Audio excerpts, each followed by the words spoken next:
వినాయకుడిని సాగనంపే రోజు వచ్చింది. కానీ మన గణపయ్య మనతో ఉన్నన్ని రోజులు మనలో ఉన్న నెగిటివ్ ఎనర్జీని తీసుకుని వెళ్తున్నాడు. మనల్ని ఆరోగ్యంగా ఉంచుతున్నారు. వినాయకుని ప్రతిమలను, విగ్రహాలను నిమజ్జనం చేయడంలో ఒక ఆంతర్యం ఉంది.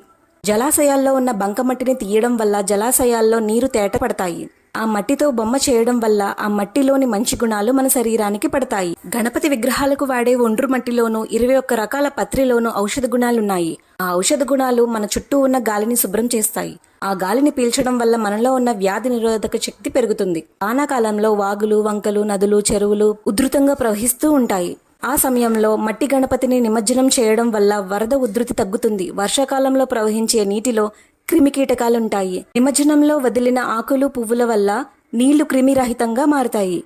ఆడంబరానికి పోయి రంగురంగుల విగ్రహాలను నీటిలో కలపడం వల్ల నిమజ్జనం వెనుక ఉన్న ఉద్దేశాలు దెబ్బతింటున్నాయి. ప్రకృతి నాశనం అయితే మన ఉనికి ప్రశ్నార్థకరంగా మారుతుంది. ఆలోచించండి.